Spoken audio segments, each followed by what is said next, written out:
Good evening, boys and girls. Please enjoy tonight's story, Croak Croak and the Lily Pad Contract. Once upon a time there lived a frog called Croak Croak. Every day Croak Croak would sit on his favourite lily pad in the middle of all the lily pads on the lake. He would wait, still as could be, to catch dragonflies to eat. If he sat still enough, a dragonfly would fly by his nose.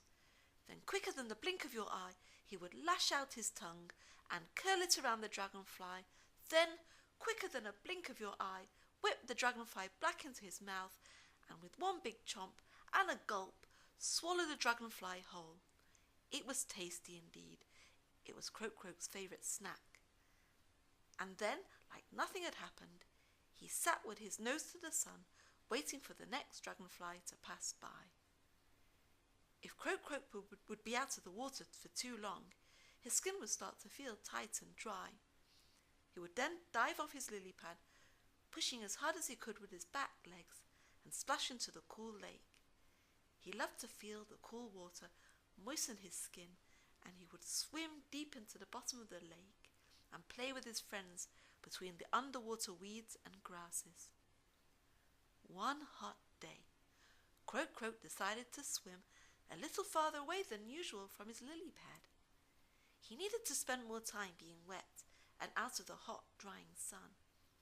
He had found some interesting rocks under the water and wanted to see if there would be any delicious bugs between them for a good lunch. By the time he started to swim back to his lily pad, it was already getting late.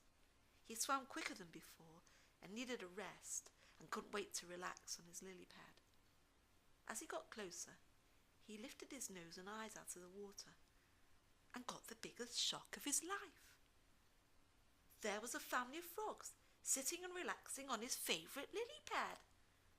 Croak Croak cleared his throat very loudly. "Hum! Hello, my friends," he said. "What are you doing here on this fine summer day?" "We're relaxing here on this very big and shiny lily pad of ours." "Oh, but I'm sorry to let you know, the lily pad is mine. I've been sitting on it every day." "You may have been sitting on the lily pad every day, but the lily pad is ours. We have a lily pad contract with lily pad management. We signed a paper. The lily pad is ours for the year." Croak Croak couldn't believe his ears or eyes. "If you don't believe us, go to lily pad management offices and ask the lily pad manager. He's in charge of all the lily pads on this lake.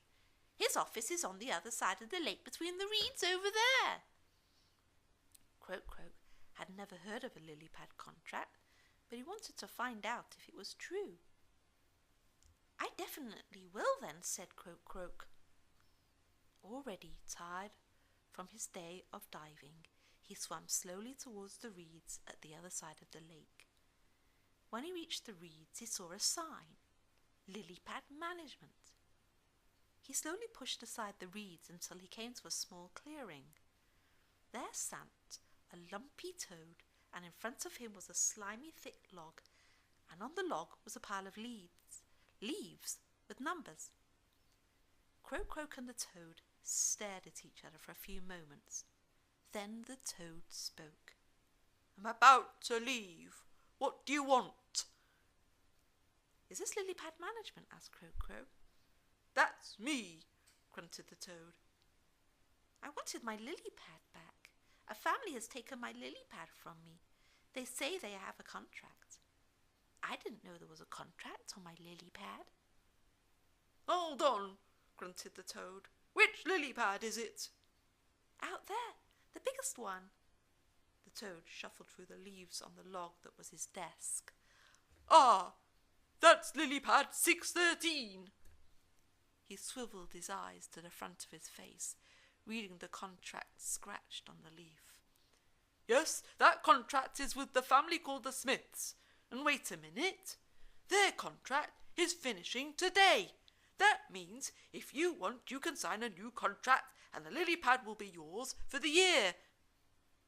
"Oh, yes," said Croak Croak. "I want to sign that right now." All he had to do was give leaf 613 a lick, and the contract was signed. Tell Family Smith that lily pad number 770 is available now for rental if they want. Poor tired Croak Croak swam back to his lily pad. He explained the new contract to the Smith family, and they politely left to lily pad 770. After such a busy day, Croak Croak didn't even have the energy in his tongue to catch dragonflies. He rested his head between his webbed toes. It was night time now, and the bright moon was shining over the lake. Croak Croak quickly drifted off into a deep, deep sleep, ready for a new day of dragonflies. Thank you for listening, boys and girls. Good night, sweet dreams.